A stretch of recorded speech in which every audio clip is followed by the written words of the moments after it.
Hi, everyone, and welcome to our course, Strategies and Considerations for AAC Implementation in the Schools.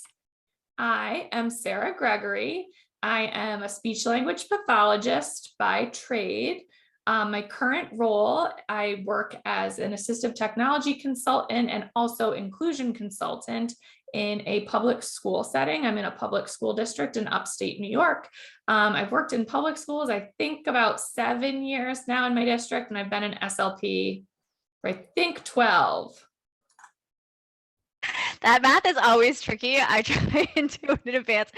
I'm Amy Wonka. I'm a speech language pathologist, and I'm currently working in an AAC specialist role in a public school setting. I've been in SLP for about 17 years, which is long. About 13 of those have been in public schools. And then before becoming a speech language pathologist, I actually worked for several years in a public school as a one-to-one paraprofessional. So it's kind of cool to have done those two different capacities. I've also worked with pediatric clients in private practice, outpatient, and substantially separate special education schools. Welcome to the course. Sarah and I co-created the content. I did a lot of the behind the scenes work, so literature reviews and things like that.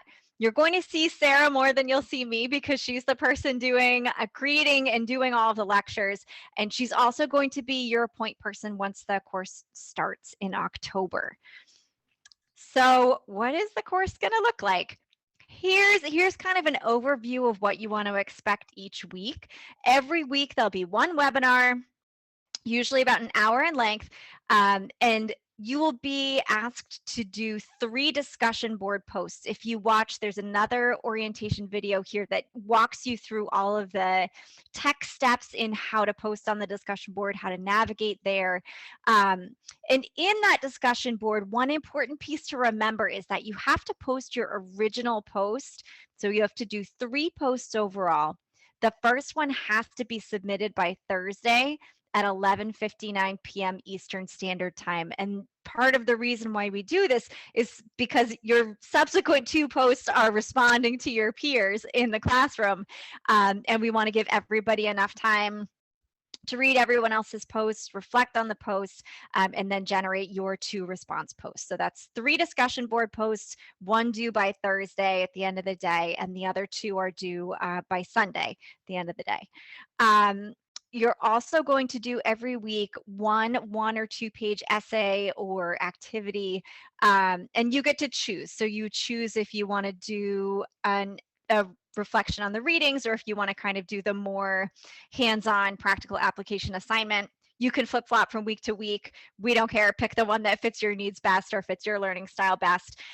When you're doing that assignment, just please be sure to directly reference at least one of the required or optional reading assignments in your reflection. So just explicitly say something like, the Light in McNaughton 2014 article outlined blah, blah, blah.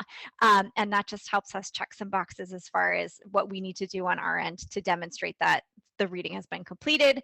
There'll also be one 10-question quiz every week. You can take that as many times as you need to. So, and then 2 to 3 articles will be assigned as required reading. And the essay and the quiz are both going to pull pieces from those articles. And then we also have optional office hours using the Volley app, or Sarah, can they contact you by email? Yeah, absolutely. Sweet. All right. Oh, get to our next slide. So let's look at, this will just be a really brief overview of the content that you'll get each week.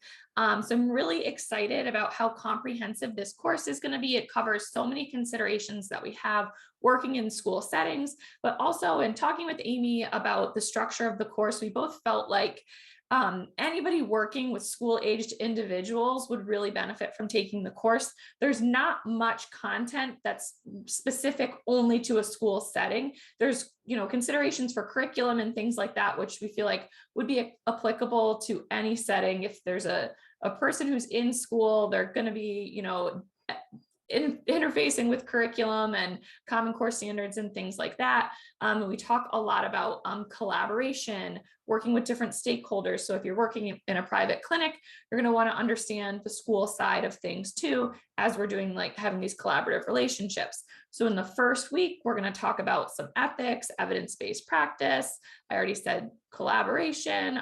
We'll do some overview things like looking at the 4 areas of communicative competence.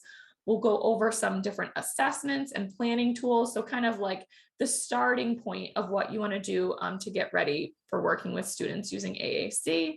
The second week, we're going to look at different intervention approaches. So we'll overview some things like aided language input or modeling, dive into how we're going to select vocabulary and use the descriptive teaching model. Also looking at how the prompt hierarchy comes into play, some lesson planning, and some specific intervention methods. The third week I'm really excited for because I love thinking about and being creative about how we can integrate AAC into the curriculum. We're going to talk about literacy considerations. We're going to share a lot of resources so that as you're doing some planning and actually like getting your hands on things and implementing, you have some websites and things to go to help with planning. We'll talk about also considerations for like explicit and embedded instruction and when to do either or.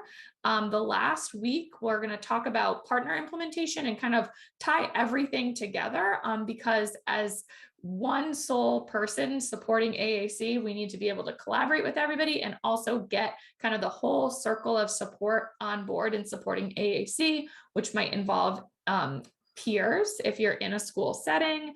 We're going to talk about how to prioritize goals for partners and also look at some different service delivery models of what your role might be as an SLP or as another professional.